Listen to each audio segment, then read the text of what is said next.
Okay, next up, I have a very special, uh, I would say exclusive interview with MLB certified player agent Lonnie Murray. And Lonnie is the first Black female MLB agent, and she has quite a story to tell about what's been happening with some of the players that she represents on the Ballers. So let me bring up Lonnie. Welcome. Thank you for coming to Gotham, Oakland. I'm very honored to have you here today. It's an honor. This is great. Okay, we're going to jump right into it. But Okay. we have a little bit of time. Okay. And so this is not your normal, you got to get all your points off in 3 minutes. And so I want to break it down into sort of three parts. Some background on you, some background on the situation with the Ballers in terms of how you came to be associated with the team. And then lastly, what's going on right now and what would you like to see happen in the near future? So, can I get some backstory on you? Who are you? Um, you're the first Black MLB agent. Is that correct? Yes, that is correct. That is pretty awesome, I would say. And how long have you been? When did you earn that distinction? How long have you been in the business? I've been in the business for 22 years. Oh, nice. Okay, Yeah. well, I would say I went to Cornell University School of Industrial Labor Relations, and I chose that major because I thought I wanted to be a sports agent. Oh. And I ended up being a union rep. Kind of close, a little bit, right? Like, Absolutely. They you all. know, It's all about not as glamorous. so. Um, so baseball, Major League Baseball is a lot different from our Pioneer League. Can you explain what the Pioneer League is and where it fits in the baseball hierarchy and how you came to represent players in the Pioneer League? Right. Um, the Ballers, the Pioneer League, that is an independent baseball league, and frankly, it falls at the pretty much the bottom of the totem pole when it comes to players who likely aspire to play at a higher level with an affiliated team, like what the general public would call a major league baseball team. So when I made the joke that the Ballers was the co-ed intramural team, was that mean spirited or was that sort of accurate? And I'm a fan, by the way. No, I wish that I have a sense of humor. I'm a fan. I go to games, but I was like, hey, hey, I think everything's fair game depending on how people run things. I think that it's being generous when we call it co-ed. That would be unfair of me to allow that, perception to fly just because there is only one female. And I do feel that she was brought on more in service to the team's goals, not on the field, but off the field. Whereas I would love for it to be co-ed and to see more women given opportunities to play. I think that's great. Well, it does start somewhere, and I think that whether it's a marketing gimmick or a legit opportunity for, is it the first female player in the Pioneer League? I don't know, actually. I'm not really sure. Kelsey, for example, I mean, she's achieved a lot of firsts. And so it would not surprise me if she was. So no disrespect to not knowing that. I really do just look for the opportunities. Quite frankly, I didn't even know that I was the first Black woman until about 10 years ago. It's not something that I think. It's better. It's better that way. I think Right, that's cool, right. right? Well, to Kelsey's point, I mean, she's very special. She's a big star in Oakland. Fans love her.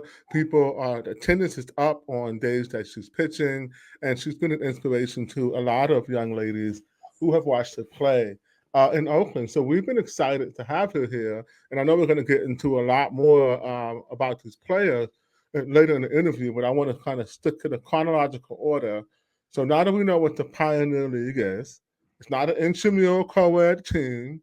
It is a professional team at the lowest level of professional teams in baseball. That be more accurate.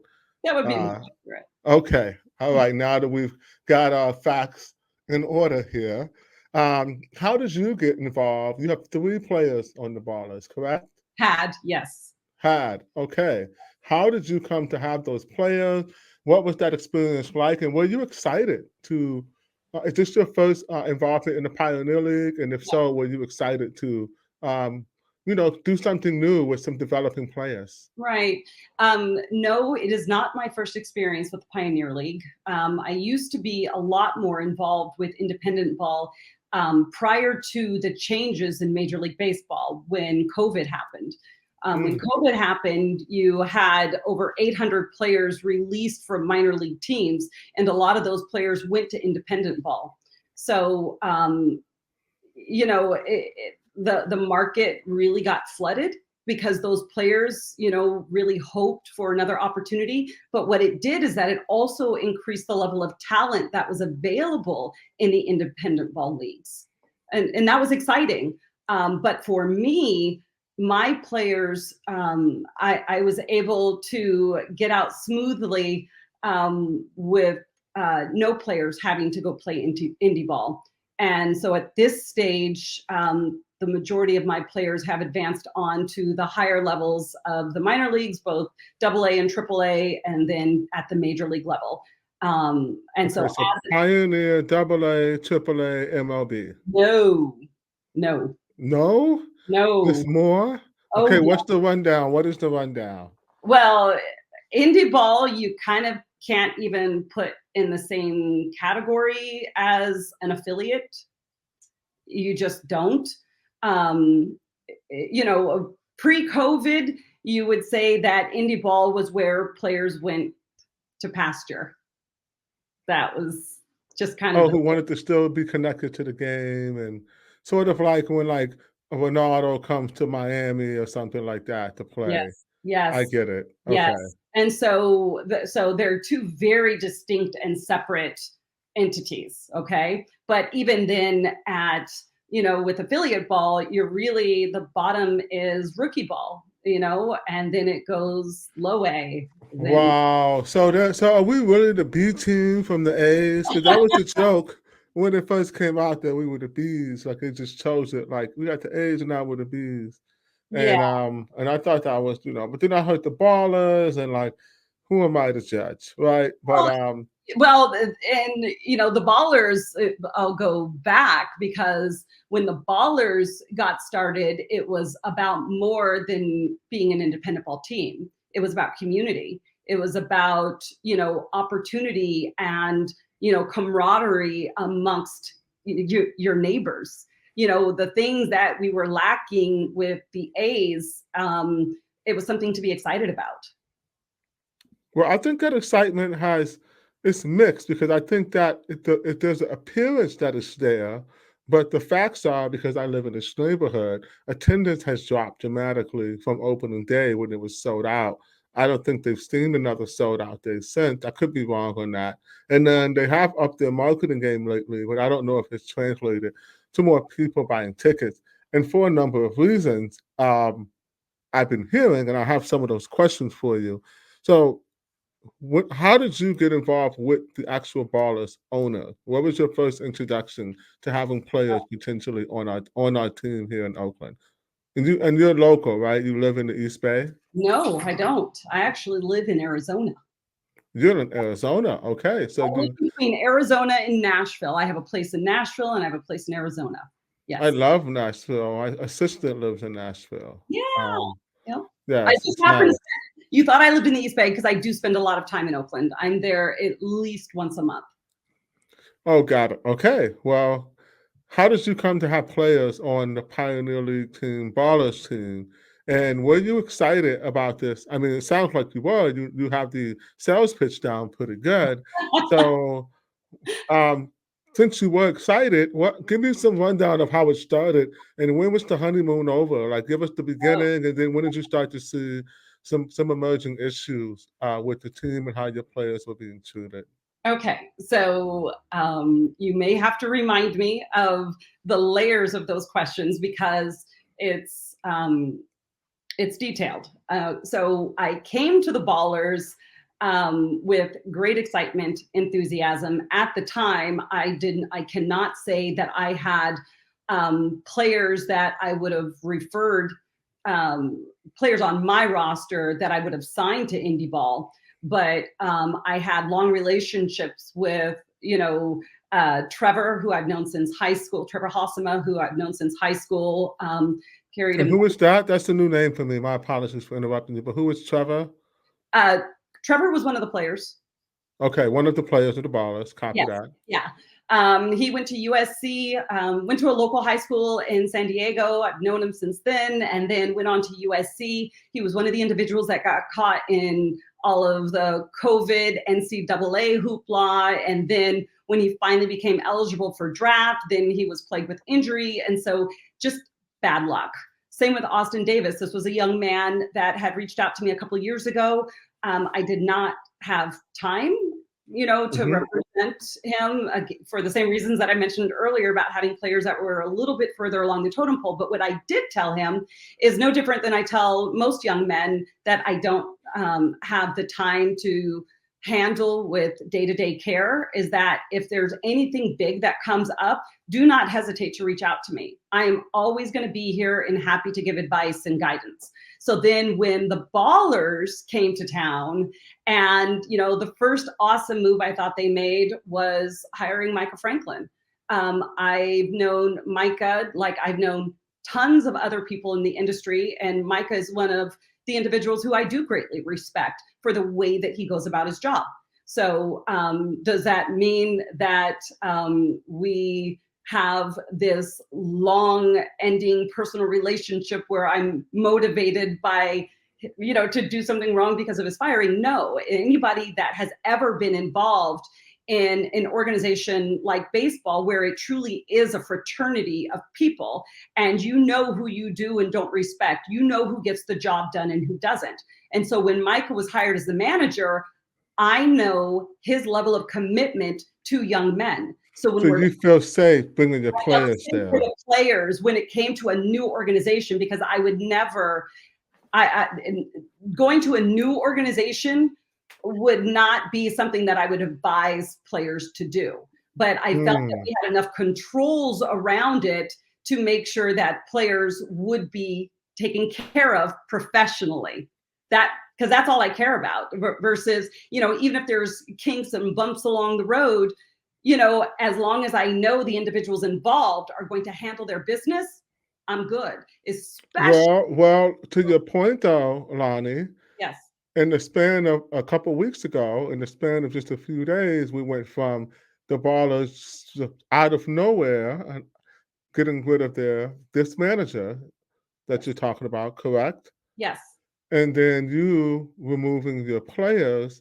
Yes. And going in the news and talking about how your players didn't feel safe and Yes. a host of other issues. So when did these issues begin, and what was your attempts to navigate it before basically blowing the whistle essentially to the media? The issues began at the very beginning when they sent me the first contract for the players. That's at the beginning? At the very beginning. They sent a contract that was incredibly unprofessional, and it did not. Was it written in crayon? It should have been. I would have been more amused by it if it had been. It would have been more fun to read. I might have been a little bit more forgiving if it had been in crayon, But when you try to, I had to question: are you insulting my intelligence, or did you truly think that this was going to fly? Fortunately, Tyler, the young man that was working in the front office, he was very transparent in that he had never really had a job outside of radio or something. And so I thought that was sweet. And so I was more than willing, and I did help him to revise those contracts. He was incredibly thankful, sent me messages thanking me for my help, because it wasn't just, 5 minutes of going over. It was an extended period of time. Even with their communication with Kelsey's agent had gone really bad, where Lizette Carnett, Kelsey's agent, was like, absolutely not. So I got on the phone and I facilitated Kelsey going to the Ballers as well, kind of smoothing it over, making sure that Lizette knew that Kelsey would be taken care of, So because the media got that wrong because they claimed in several news articles that you were Kelsey's agent, and that is not factually correct, well, right? no, no, no. See, where there's a difference between individuals who understand the industry and the language and what people perceive. So they actually got it right in that I did advise Kelsey, but people perceived that as agent. When no, I advised her to sign with the Ballers. I advised both You her don't and get a cut of her. You don't get a cut of her money for that advice. That's the oh, distinction, if I get it well, right. hold on That a right? second. Let's be very clear. There is no money in this for me at all, not from any player. I have never, ever charged an independent ball player. I would never. That would be like, that's not even in my, Wow. So you're telling me all of this work is essentially philanthropy for you. it 1000% is. This isn't about money. This is about human beings and the way that they're being treated. No different than I was, also involved in the unionization of minor leaguers. I didn't get paid for that. That actually would have harmed me more than helped me as an agent, because it impacted the way that teams perceive me. It impacts the way my conversation with owners, because yes, I'm taking more money out of their pockets, but that's for the fair and just treatment of individuals. So now we're talking about indie ball, where these individuals that I am responsible for bringing to this team are not being treated fairly, not just in terms of the contract that was breached upon arrival, but also throughout the process. But in an effort to make it work, I continue to communicate with Micah, who continued to keep me apprised of the conversations that he was having. And so, when we're talking 2.5, 3 months later, that Micah is then fired, then it's like, okay, who's fixing this then? Okay. So I reached out to Casey Pratt, who said that he was friends with the owners and they were great guys. And yes, give them a call and they'd be happy to listen. So that's what I did. I called Paul. So you I mean called, Casey Pratt, who now works for Oakland's mayor, as yes, his. yes. So when I called him, I This is knew that this is before Casey worked for the mayor. actually it was the day before, because when I reached out to Casey, I did it because I knew that he had Covered baseball. He talked covers regarding, baseball. Yes. absolutely, but he had said a lot about the Ballers, and I had previously known Casey to be very fair and measured, and so I wanted to know. I figured if anyone had their ear to the ground that I knew, then he would have his ear to the ground and understand what in the hell is going on over there. What in the world? Well, it's not mutually exclusive understanding and then having their own agenda. Correct. And it's difficult for someone to understand something when their salary depends on them not understanding it. That is Yes. Upton Sinclair for the quote. Yes. So I'll move But on let me be then. clear. When he said, actually, Lonnie, I'm not in media anymore. I do know the owners, what's going on. And I said, you're starting a new job tomorrow. I don't want to bother you with this. If you send me the numbers, then I'm happy to call them. And that's what I did. I called Paul. I had about a 40-minute conversation with him, going down the list of issues. One of the things that was really telling to me is that when I brought up one instance of players being referred to as prima donnas, and some individual on the coaching staff or something, that they said that they were giving instruction that, hey, we don't need any prima donnas. Try not to go after guys from big schools anymore. We Oh, don't you mean need, your players? Your players were well, prima donnas, or there was no, when the reference was told to me, I was told that it was my players that he was referring to. Okay. And hmm while I took issue with that, I did not, in the moment that I was talking to Paul, know who said it. And so, but I did reference, Well, what I, are your players the better? I mean, objectively speaking, are your players the better players on the team? they were. Well, were your players the better players on the team? Yeah, they were. Yeah. Got it.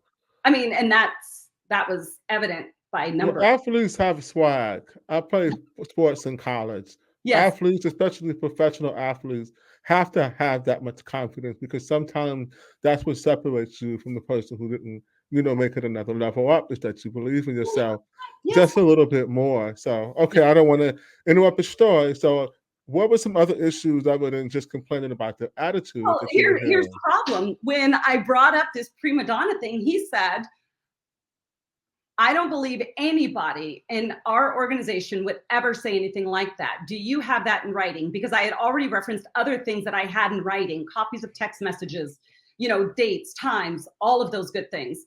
So And he so basically said you're not being honest. he I didn't just say heard. I wasn't being honest. He was saying whoever told me that was being dishonest. So that's what he said. And so he asked, did I have it in writing or whatever, or who said it?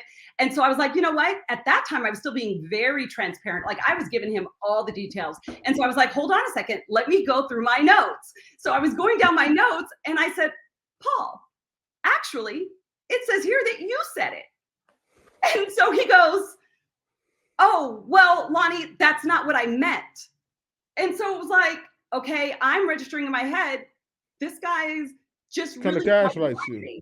Yeah, Yeah, he tried to he gaslight literally you. just tried to lie Yeah. to me. So not Yeah. even 2 minutes later, not even 2 minutes later, he says, hey, this has been really helpful. If you don't mind, I'd love for you to have a conversation with James Harris, who is taking over Micah's spot. So I said, because I'm talking to the owner. So I said, why would I talk to James? Mm. And he said, no, because I know that James cares about the players and he'll be able to get whatever you need done. I said, wait a second. This isn't about what I need done. This is about, the standard of what should have been done and the things that aren't happening. Number one, Miles Jefferson sitting there with an MRI that you all know about with a season-ending injury that occurred in June. He Well, did. we need to start. Hold on. We need to start that one from the top because Miles is a whole separate category here Yeah, because well, that, in particularly, is that is one of the main things that made me yes, interested in interviewing you because as a worker advocate, health and safety is one of the things that are important. I'll give a very quick story here, 30-second story. Um, I was the East Bay director of SEIU during the BART strike. And so, as the person who's in charge of the organization, in charge of negotiation, I can tell you firsthand it wasn't compensation we were striking over, it was the safety of workers. And what ended that strike was that two people who were replacing our union workers on strike, we call them scabs in our world, they got killed, literally dead, unalive, doing the work that we claim was unsafe. And then they finally had to acquiesce that, yes, indeed, our concern was legitimate over the safety of oh, our workers. And so it is something I take very seriously. And so when I hear something about, especially a young Black man, um, not getting proper medical care, and I'll say allegedly because I haven't heard the story in full yeah. yet, so let's get started. Is there anything else you want to add before we talk about Miles in general about this? Because we have time about the three players and what was going on and about just collectively with the players that you represented on the Ballers. Just collectively, it really says a lot when you don't take the care and concerns of players seriously. When a player, that is when they're treated simply as property versus human beings, then you are also disregarding all of the things that go into a great performance. Even let's say that you just care about your product. Well, caring about your product and caring about what you put on the field means that you're making sure that the safety issues are addressed and the players voice those things directly to the owners. This is not something that was just coming to me. One of the things that I take very seriously is that I do work with young men. And as an individual and a mother and a grandmother that works with young men, You're a grandmother, Lonnie? Oh, wow. I That's right. You told me you were going to your grandson's birthday party. yes, Yeah. yes. It is, I take it, I'm an auntie. Like, I'm going to make sure that the young men I work with know how to advocate and communicate for themselves. Mm. period, point blank. I am a backup plan. I am here to play auntie, grandma, mom, and show you how to advocate for yourself, how to communicate with others, and how to stand up for yourself until the point that you can't do it anymore, until the point that someone keeps playing you for stupid or unimportant. And that's what I saw here. And And then so you've gotta step in then at I that have to point. step in because that's just what I do. It is the right thing to do. And I don't see any individual, I don't see any individual that actually gives a damn about anything, especially when it comes to being our brother's keeper, staying quiet. If you know the situation, if you So actually pay attention to the nuance and the detail behind the everyday well-being and what it takes to just be. We're talking well, about these mental players health, we're talking about performance, we're talking about all the things that go along with it that just completely went disregarded. yes. Well, I have some questions more specifically because I've been asking around, and when people say things aren't as bad as they seem, because here's what I'm hearing. I'm like, hey, I heard players weren't safe. They were crowded in rooms. They weren't getting proper nutrition. They were missing meals that were promised them contractually. And Yes. then the other person says, oh, no, who told you that things weren't as bad as they seem? And then my question is, well, do you refute those facts that I just gave you?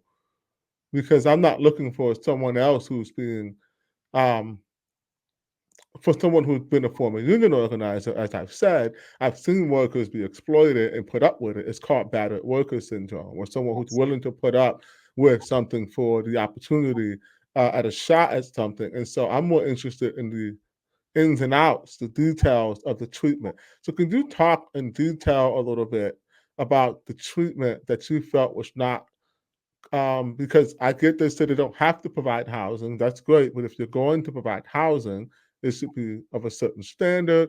If you're going to provide food for professional athletes, it should be of a certain standard. So Yeah. give Before we go us, not me, give us some insight on that. Yeah. So first and foremost, to your reference about battered worker syndrome, let's be clear that even outside of battered worker syndrome, in this situation here, there are players that have no choice but to tolerate this because there is nowhere else to go. Mm. Okay. You have individuals on the ballers now that were previously released by the ballers and could not get picked up elsewhere. And Where, so they do brought it you back. really think, yes, do you really think that those players Is that are, why we're in eighth place? what'd you say? Is that why we're in eighth place? We're taking back players we release, Bruh, I and then don't know what you took the ballers best players. pay You attention. took the best players back, and then now we.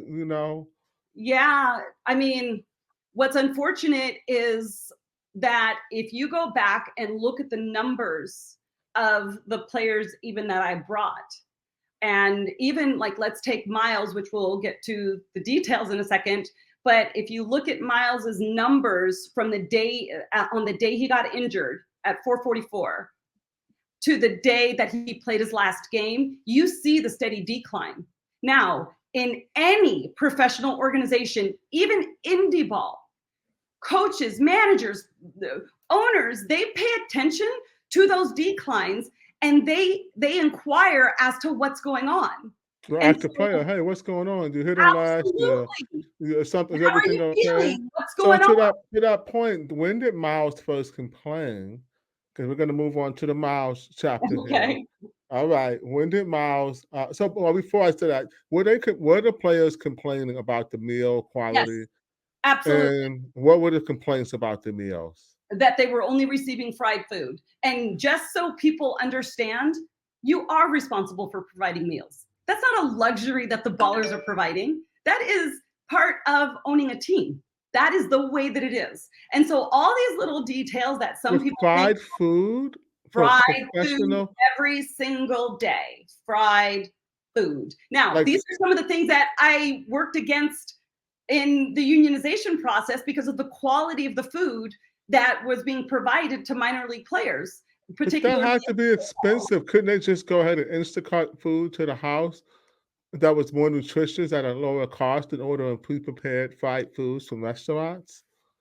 Yeah, they could have done a lot of things. They could have worried about player food before they worried about having a city bus wrapped. Ah, good point. Good point. Now that's what I'm kind of getting at is what are the shortcuts that we're taking? There's Because lots I of mean, in I other see in a whole other lot of segments, marketing. I see a whole lot of marketing. I see a whole lot of, extra efforts for fan engagement and self-promotion. But what I don't see is the care into basic quality care of players, well, of it's easy to do online marketing. That's free. I can do it from my computer. It's more yes. expensive, and if the ballers aren't making money, and it wasn't something that was ever set up to make someone rich by the Well, owners, but only yeah, but many. hold on. No, no, no, no, because anytime you start a business, you cannot expect to make a profit that first year. So their being at a loss is really not my concern. Then don't start a team. If you're not That's willing part of to, the cost of doing business and being starting a professional team is you're going to operate at a loss for a yes, period of time. absolutely. I'm working on an expansion project right now. And we are going to be at a loss that first 3 to 5 years. That is just the way that it is. Mm, mm. Okay. All right. So Miles, when did he first complain? June 5th. June 5th. Let me write it June down. 5th. And what happened? What was the nature of his injury? He got hit with a ball. No, uh, another misconception. He got jammed. So it's like the vibration on the core of the bat and the way that it hits the hand. He got jammed. Okay. I'm Yes. not a baseball person. Forgive my ignorance. And so he got jammed and he's like, my hand's kind of messed up Well, or my actually, wrist. he didn't even complain. He just kind of dealt with it. And then on June 7th, he told me that he got jammed, but fast forward, June 7th is when he was walking out of the dugout and Micah noticed the swelling. That's how significant the Oh, so swelling there was visible swelling on is. his Visible wrist. swelling. Oh, yes. And so, what is the protocols? Just so we're clear here, because I'm a protocols person. Are there medical protocols in the Pioneer League that are coded? And if so, what are they in regards to the medical treatment of players when there's visible swelling and complaints of an injury? Let me put it like this. I have never, ever, ever in all my years, and I have talked to like Dave Stewart, who has been part of baseball for 50 plus years. Remind people how many years again who just jumped in? 22 years, right? Yes, 22 years Okay. All right. in all my own years. But then we talk about collective years of other individuals that I had to go ask because I was so dumbfounded.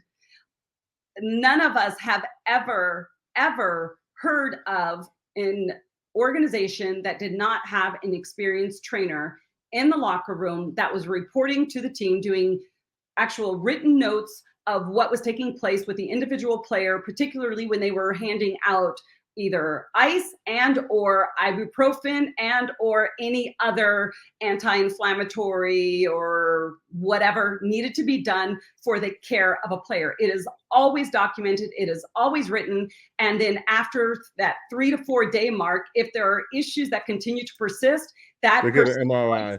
no, not even no, that person is going to see a doctor. The doctor then makes the determination on what's next. Okay. And so on the 5th, on the 7th, they noticed swelling. Yes. He did not see a manager, and there was nothing administered. I mean, you're right. I You played did. sports, and No, the trainer was giving him ice and ibuprofen every single day, but so he not saw the visible. He had every single day giving someone ice and ibuprofen means you're able to notice that the swelling or that the wrist is not healing properly. And as correct. a former, I won't say I never made it to the pros myself. I was stuck in intramural co-ed like the ballers, but I'm sorry, but I did play very competitive high school football, and I played football in college. And you're right, our trainers were all over even the slightest injuries, and you Correct. had to hide them from them if you didn't want Yes. them to catch them. You know, Yes. you were hiding injuries, not the other way around. So Absolutely. so let's keep going down this thread here. At Well, what point did Miles notice that his injury was because as you said, you could see his stats steadily declining. oh yeah. And was he complaining this entire time? Because Oh yes. their narrative is that there are two different injuries, is what I believe is the That is a news. flat out lie. And I greatly appreciate JT Snow for acknowledging in his interview that he knew about the injury in June.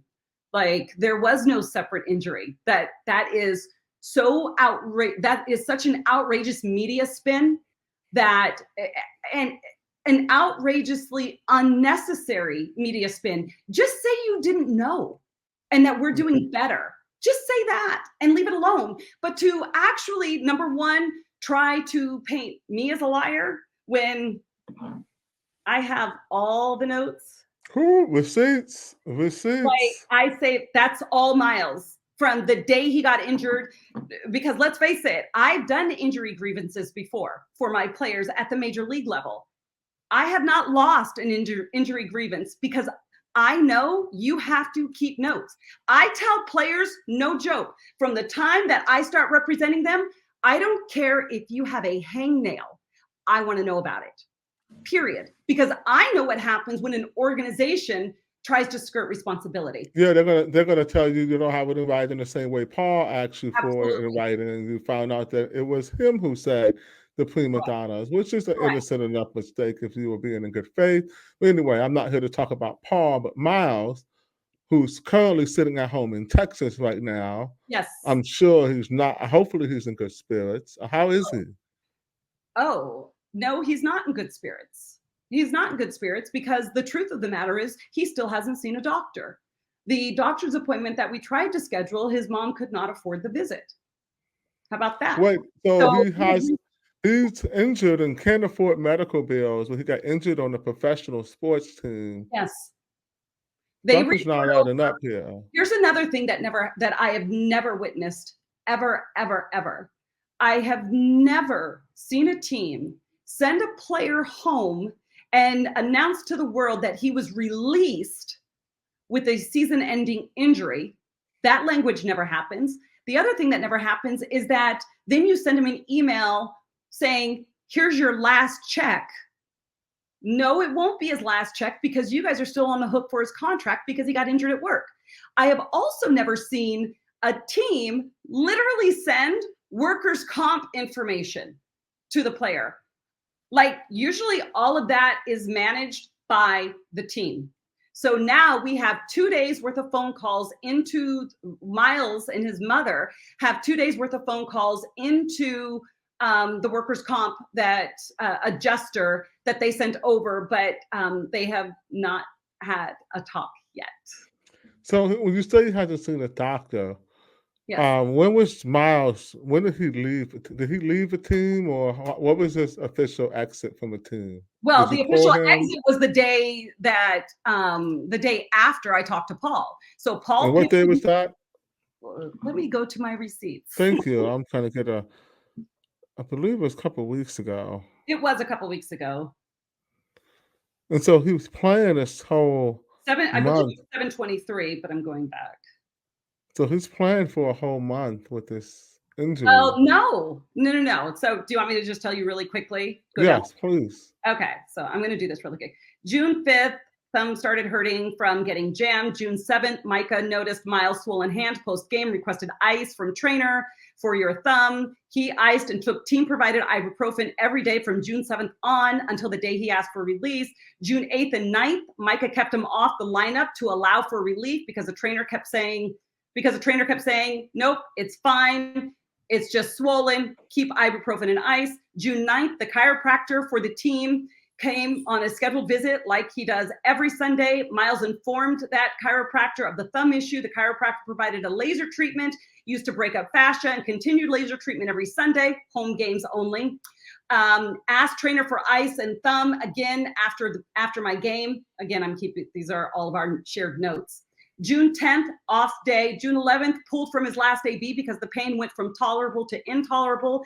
June 11th through 18th, ice and ibuprofen from trainer after every game. Trainer continued to note that all Miles could do was ice and take ibuprofen to reduce swelling, indicating that swelling needed to be managed, but there were no other issues. June 18th, pulled from his last AB. June 19th and 20th, kept off the lineup to allow for relief. Performance was greatly impacted. June 21st to July 4th, He was back on the lineup, playing through injury. Numbers continued to decline. June 26th through 30th, his mother was in town. She noticed the swelling. Mom asked about the swelling and asked if it was painful. Miles told her it was, but that he was told that he could still play with ice and ibuprofen. Mom then went to buy his own bottle of ibuprofen so he wouldn't have to keep asking the trainer. July 5th, he was pulled from his last AB again, heavily controlled by Micah in an effort to manage the This swelling. is how drug habits start. Yes. July 6th, pulled after 2 ABs. July 7th, he played. July 8th, off day. July 9th, he looked so bad during a game that I got a call from Micah saying, your boy is not good.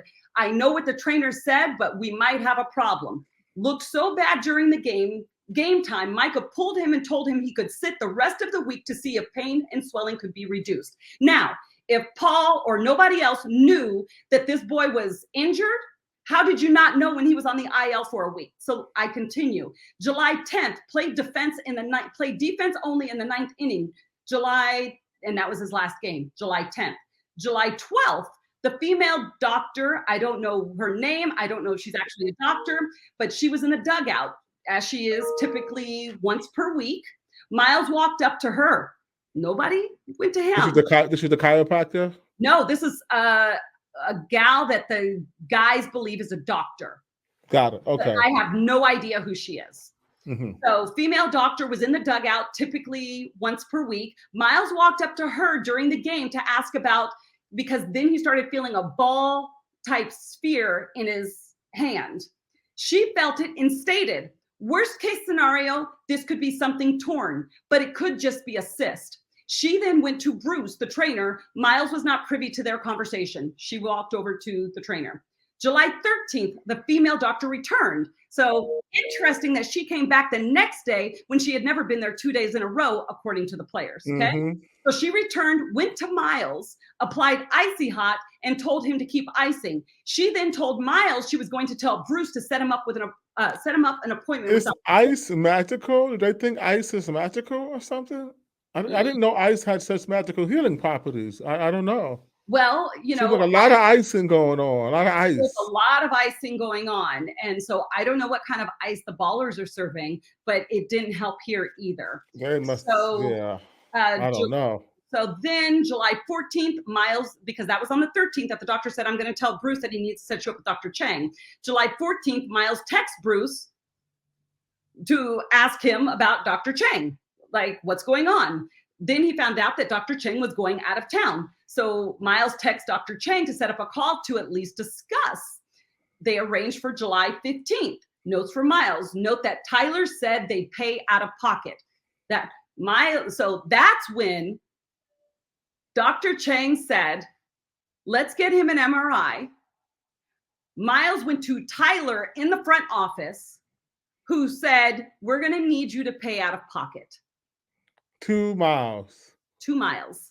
Okay. Oh my goodness. Okay. So July 5th. This is when I run out of jokes. And and this is where I run out of patience. Because here's the problem. After July 15th, he goes and gets the MRI on the 17th. The team never set up a physical exam with any doctor, but sent him on road trips with the team. Why is he on road trips with the team? Why?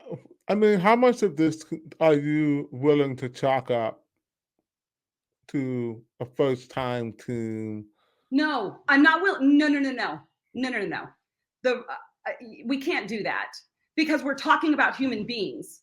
You don't get to say, I didn't understand how protocol works. This is somebody's child, period. If it were your son, your daughter, your niece or nephew, your freaking neighbor, would you not do something? Something. This is. So you think that they were hoping that he just got magically better or something, or they just didn't understand? I don't think anybody. Is this why your friend was? Is this why the manager was fired? And I mean, you can't say why they fired him, but in your opinion, do you think he was fired because of this reason?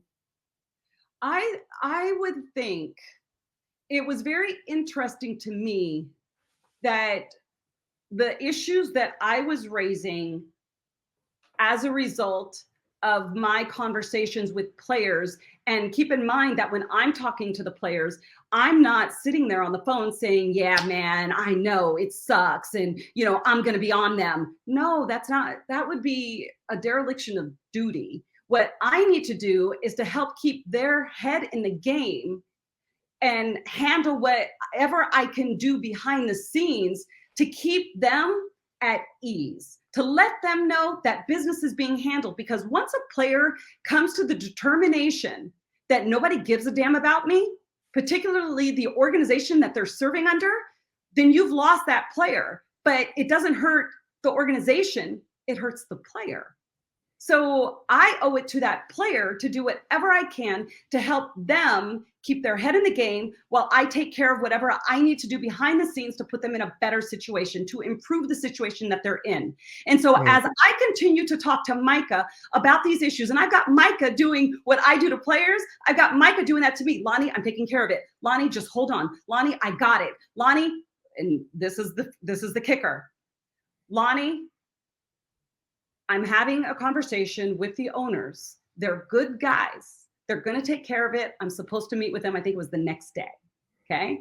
So the next day he sends me a text message saying it's going to be taken care of. I met with the owners. All's going to be good.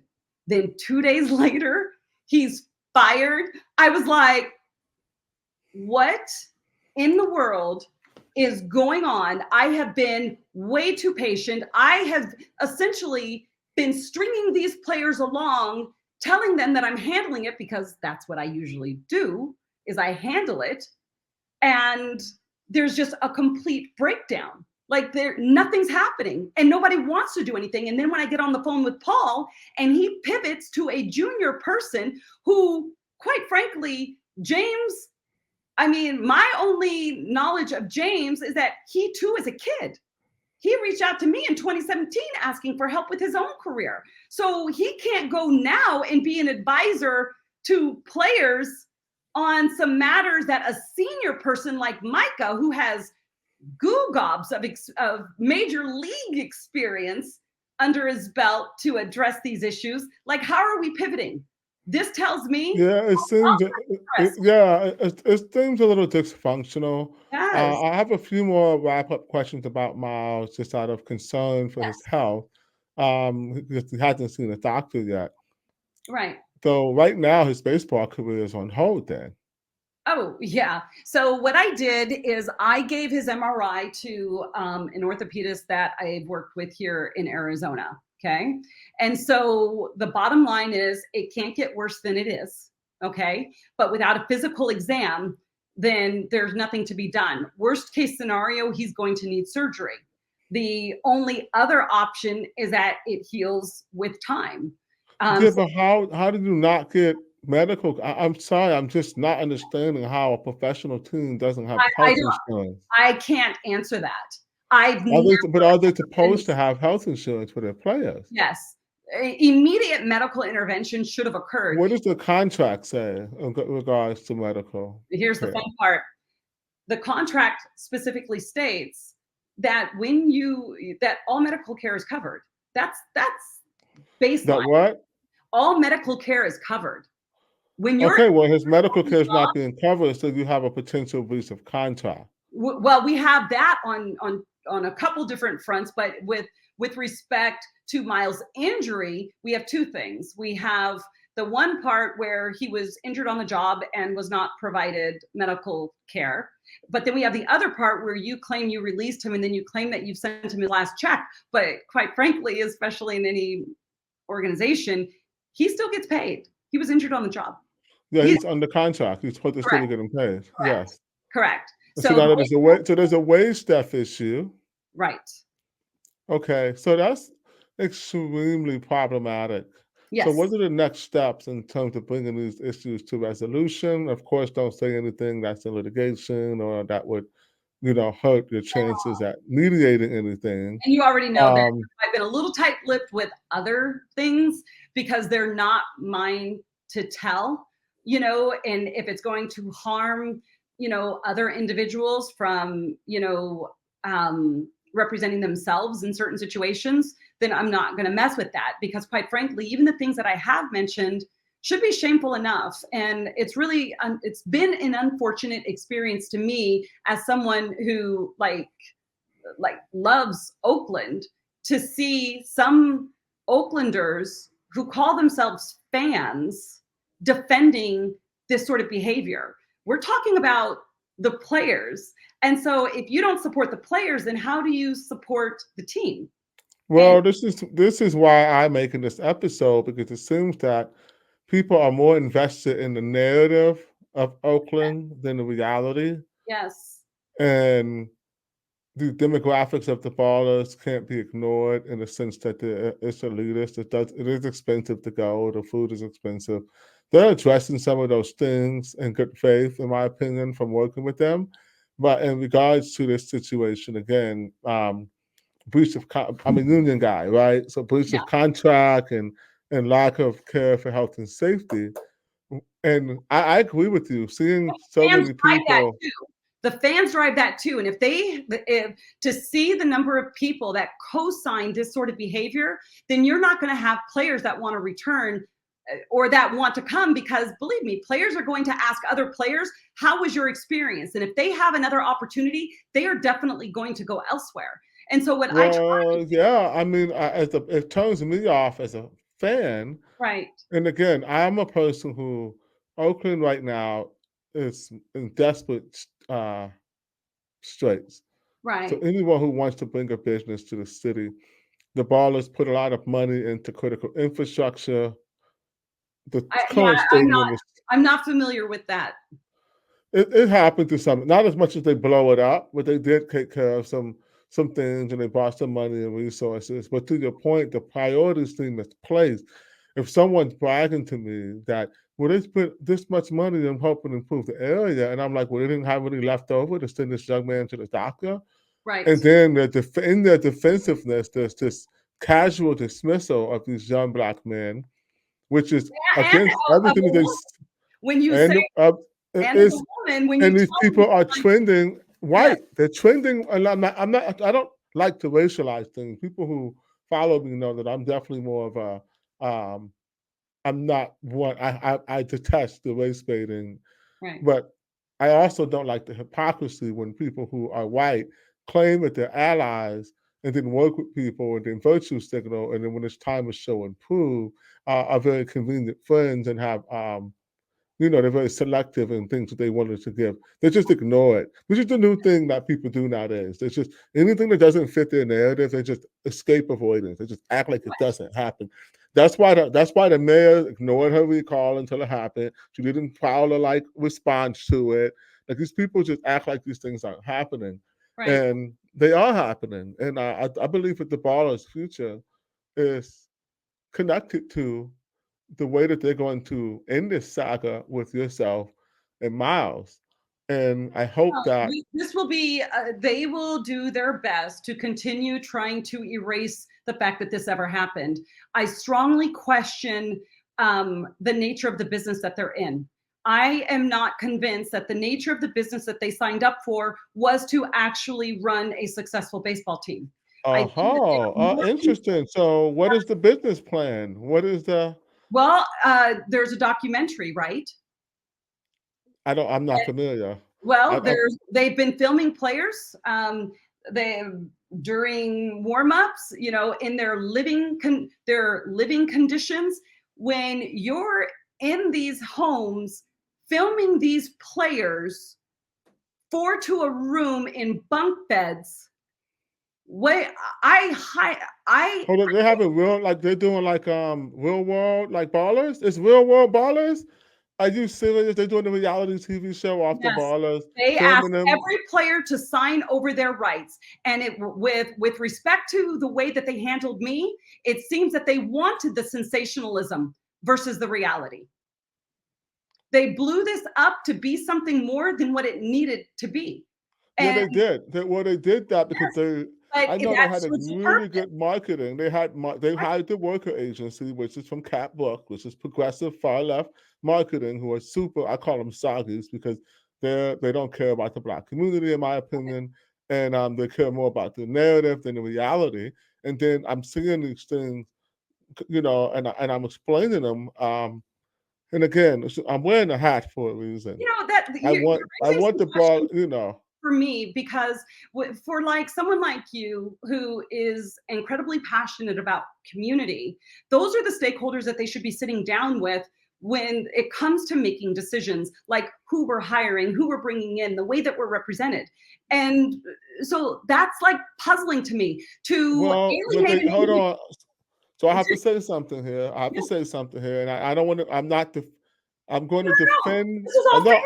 no. Yes. Oh yeah, I know. This is why we're here. This is a better platform because you're never going to have a real conversation. Here's what the ballers were facing. Let's say I accept your hypothesis, which I'm not saying that hypothetically. I actually do accept your hypothesis that this is the business plan includes more than the baseball team. The business plan includes branding and a documentary and really just taking the love that Oaklanders have for sports and monetizing it essentially. But And not for the gain of Oakland, though, for the gain of self. No, so and you cannot oh convince I, me based on the moves I'm that not trying to. oh, I know you're not. I'm not trying to. So I'm not. That's not the point I was making. Here's the point I'm Yeah. making. Even if, let's say that, even if it was for South or Oakland, it's irrelevant to this point. You cannot get anything done in Oakland business wise unless you kiss the ring of the progressives who are extremely punitive and very nasty. And Yes. so they had to. The reason that the field is temporary is because they don't have a permanent lease yet. So they're Right. not going to put. They can't get a permanent Oh, lease why unless didn't they go to Laney? Because originally, like Laney has an amazing field, and so because Laney doesn't have the seating. Here's what I heard from Paul. Laney doesn't, and it makes sense. Laney doesn't have the seating, and the tenant improvement on seating, the California building code, and all the models is so expensive. They wouldn't be able to get more seats in there, and they got to put thousands of seats in the Laney College area. yeah, and so, but wait a second, then we go back to player safety because every single player and manager and coach on that team has complained about the issue with the light that shines into the batter's box, which opens the players up to injury and has actually resulted in injury of some umpires, from what I've been told. And so, like, what the lighting is not sufficient? you're not You aware. know why? You know why? Because it's temporary and it gets stolen. It Stuff doesn't gets stolen. matter. It doesn't matter. These are basic things. You don't have a light. Like, Oh, I'm not. I'm not being. yeah, I'm not defending do you that know at what I all. mean? I'm happy to learn Like, that. you can't have a light shining into the batter, into the eyes of the batter. That is like What unheard is of. wrong with them? So basically, what you're saying is that they didn't care about baseball. They cared about making a movie. Correct. Well, that's they've given every indication that this is not about baseball. And the only other And thing that that's we why know Cap Brooks is involved because she probably already has movie deals and stuff lined up for them about yeah, this feel good redemption story for local sport they in probably open Oakland. themselves up to being sued by some players once the season is over if they try, because the thing that I think that what the players signed, and of course, this will be further looked into. I think that the agreement between the players and the ballers with respect to media was done under false pretenses. I Hmm. don't, when, it's not, it's odd to Because me. they don't get no money for it. They don't have any They don't get any contract. money for it, but Yeah. even further than that, it's odd to me, some of the basic things that were in the contract and that are just normal for any basic league that were not, that players arrived and it was completely different. And so, and you're filming it. Like, you're filming the surprise, you're filming the disarray, you're filming the cramped lifestyle. Like, what was your intention really?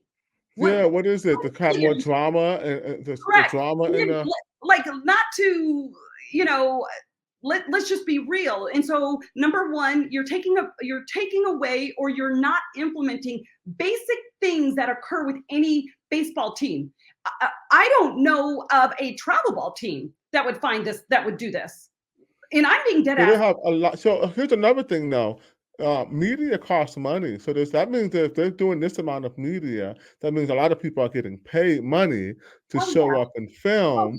And then that means they're cutting corners there, not getting proper yeah. medical Yes. care or food for the players. So the Yes. math isn't mathing. I have to wrap this up because it's National Night Out. I've got some interviews to film out there. But thank you, Lonnie. It's just been very informative. Thank I'm you. very sorry for this experience for Miles and the players. Thank I'm hoping that we can reconcile this in a way that can allow this baseball. I mean, enough people in Oakland like it. Um, you. Yeah. Just and get I'm it not, together. I'm Just not get it together. I don't even criti- care at this point because I would personally never put another player on the team, so it's not my issue. And if Oakland is happy with it and players are happy with it, by all means, go for it. But at some point, if things continue the way that they are, it's going to be really bad. Well, I have a question for you then. Round robin, quick yes or no answers. Okay. First question: do you Okay. think that the Ballers movie will ever make it to the Netflix or whatever they plan No, on putting it, make it to the shelf? Okay, number two, do you think the Ballers will be back for a second season? I don't know. We're only halfway through. They just have work to do. I don't wish them ill. I only wish the players better. Well, we all deserve better, and hopefully we can, by making this, well, not making this, but having this interview, because we're not making no movies here. I'm not even editing anything out. I may add some B-roll at appropriate points just to emphasize our points. And if you want to send me any of the correspondences you were showing on your phone, I can put Mhm. them in B-roll so they're running so the audience can see it a little closer. Just to know there's no cap here, as the kids said. But look, thank you. Thank you. You have my former dream job, and baseball is baseball is very interesting from a labor relations perspective because it's the Yes. only place where players can arbitrate their salary.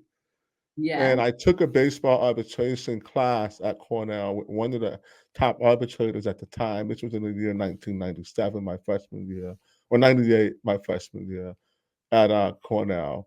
But That's was incredible. I love that. Yes, it was a very I remember it to this day, it was such a fun class, and, it shows you that baseball is such a uniquely American sport, even in the sense that it recognizes the power of collective bargaining, and it Yes. really wants to empower individual players to self-advocate and get what they deserve, and the fact that you can arbitrate your salary and compare your stats with other people's stats is incredible, which means it's even more important that people's stats are artificially impacted by injuries when they shouldn't be playing and they're not getting proper medical care. So I can connect those dots together Yes. because we are smart people here at Gotham, Yes. Oakland, and we like to interview smart people like yourself.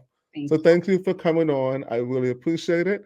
And I wish you well. I would do what I can to help because I am rooting for the Ballers. I live in Oakland. It's in my neighborhood. We need things to do. We need fun things for families to do, but Yes. not at the Affordable, exploitation fun, of affordable things people. for family. Fun, Affordable, affordable, and safe. affordable, Yes. and it's not Thank it's not radical unless there's radical accessibility. And I don't like any exploitation of any players, much less black people. We're Right. not doing that. Right. So we will make sure that that ends. I will take a personal interest in helping to navigate this because I do, like you said, we need to get it together. Yes. And I say we because Oakland needs to get it together. As you Yes. can tell, we got problems here, and the Ballers are the least of it. So thank you for coming on. I will talk to you soon. You can wait in the studio. And then I'm ending this program tonight. So for everybody watching, God bless you. I love you all. Thank you for watching and have a good day. Bye.